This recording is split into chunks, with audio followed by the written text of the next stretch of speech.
Hello दोस्तों, आज हम लोग फिर बात करते हैं नए नए प्रश्नों की, नए नए क्वेश्चंस की, जिसमें हम लोग बायोलॉजी के क्वेश्चन हल करेंगे। देखिए, हमारे पास पहला प्रश्न है, हरित लवक में किसकी मात्रा सर्वाधिक पाई जाती है? हरित लवक में किसकी मात्रा सर्वाधिक पाई जाती है?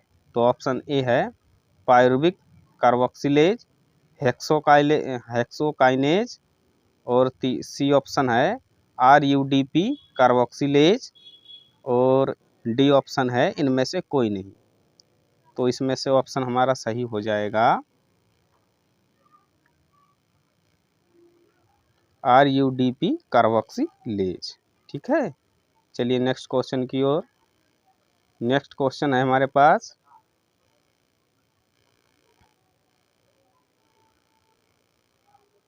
शब्द डार्क श्वसन किसके लिए प्रयोग किया जाता है? प्रकाश श्वसन में, ग्लाइकोलेट मार्ग, सामान्य श्वसन में, इनमें से कोई नहीं। तो जो शब्द डार्क श्वसन किसके लिए प्रयोग किया जाता है? तो इसका ऑप्शन हो जाएगा हमारे पास सामान्य श्वसन में। ये इसका राइट आंसर हो जाएगा। चलिए नेक्स्ट क्वेश्चन, ग्लाइकोलिसिस में भाग लेने वाले एंजाइम उपस्थित होते हैं। Enzymes taking part in glycolysis are mitochondria में, साइटोप्लाज्म में। ऑप्शन सी है माइटोकॉन्ड्रिया तथा साइटोप्लाज्म में, रिक्तिकाओं में। माइटोकॉन्ड्रिया तथा साइटोप्लाज्म में, वैक्यूल्स में मतलब रिक्तिकाओं में। इसमें से कौन सा ऑप्शन सही है हमारा? तो ये हो जाएगा माइटोकॉन्ड्रिया तथा साइटोप्लाज्म में। चलिए नेक्स्ट क्वेश्चन, एटीपी के एक अणु द्वारा उत्पन्न होने वाली ऊर्जा की मात्रा है। एटीपी क्या होती है भाई? एटीपी का फुल फॉर्म क्या होता है? एडेनोसिन एडिनोसिन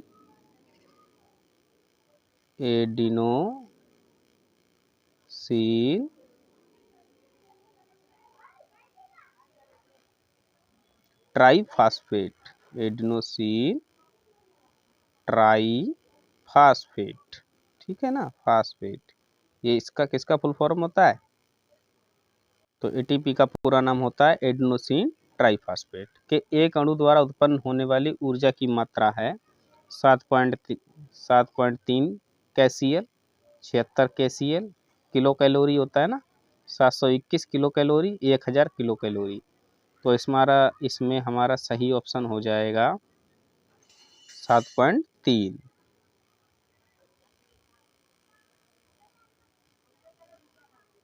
चलिए नेक्स्ट क्वेश्चन, अनुपर्ण प्रतान में रूपांतरित हो जाते हैं। ग्लोरियोसा में, यक्का में, स्माइलैक्स में, उपरोक्त सभी में। अनुपर्ण प्रतान में रूपांतरित हो जाते हैं, तो इसमें ऑप्शन हो जाएगा हमारा स्माइलैक्स में। ठीक है, चलिए नेक्स्ट क्वेश्चन, बी आकार के गुणसूत्र होते हैं। मेटासेंट्रिक, सब मेटासेंट्रिक, एक्रोसेंट्रिक, इनमें से कोई नहीं। बी आकार के गुणसूत्र की खोज किसने की थी भाई? डब्लू बाल्डेयर ने गुणसूत्र की खोज की थी,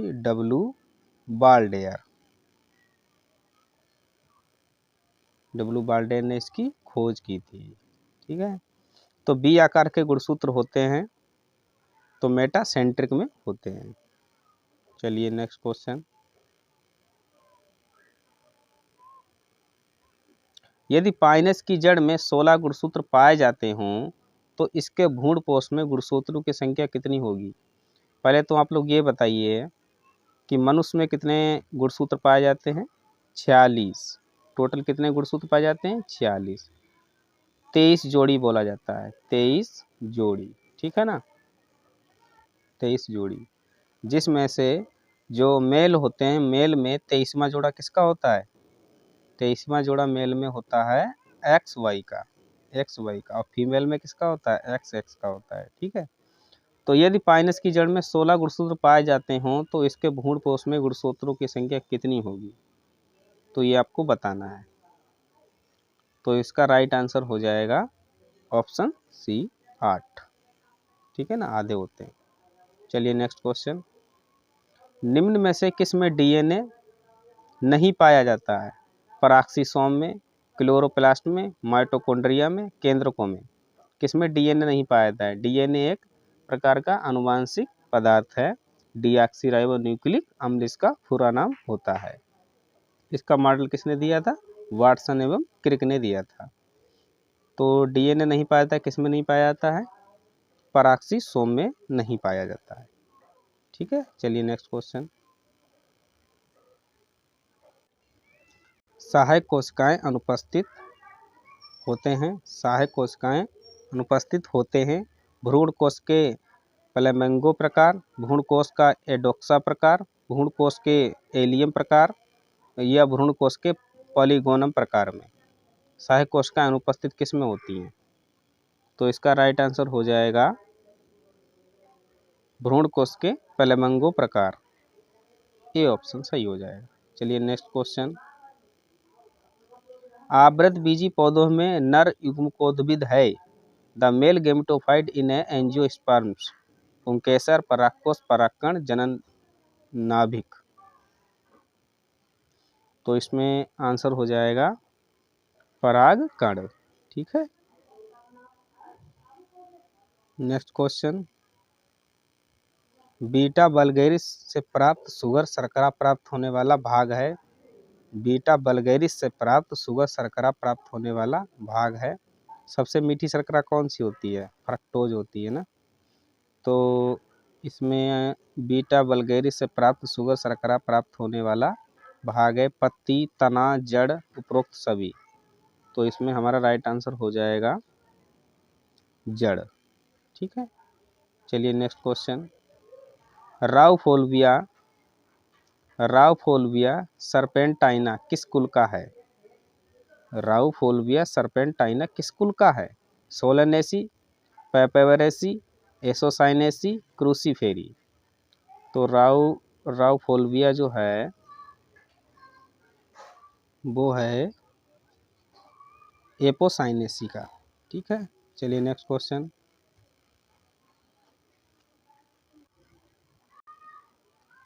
नारियल फल का कठोर खोल है अंतःफल भित्ति, मध्य फल भित्ति एवं अंतःफल भित्ति की सम्मिलित रचना, बाह्य फल भित्ति व मध्य फल भित्ति की सम्मिलित रचना, बाह्य फल भित्ति।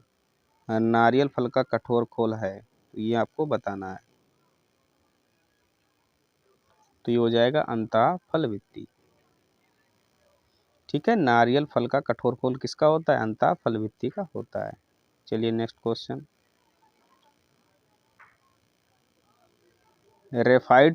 रेफाइड्स होते हैं मैग्नीशियम ऑक्सलेट के सूच्याकार क्रिस्टल, कैल्शियम कार्बोनेट के सूच्याकार क्रिस्टल, कैल्शियम ऑक्सलेट के सूच्याकार क्रिस्टल या उपयुक्त में से कोई नहीं। रेफाइड्स होते हैं, रेफाइड्स। तो इसका राइट आंसर हो जाएगा कैल्शियम ऑक्सलेट के सूच्याकार क्रिस्टल। चलिए नेक्स्ट क्वेश्चन, कौन सा रंभ प्रकार सर्वप्रथम विकसित हुआ? कौन सा रंभ प्रकार?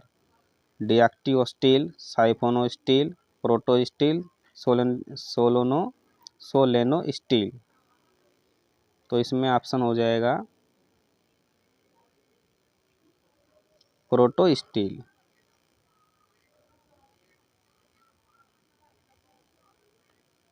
डेप्टेरोकार्पस है सदापर्णी वनों के ऊंचे वृक्ष, सदापर्णी वनों के ऊंचे वृक्ष।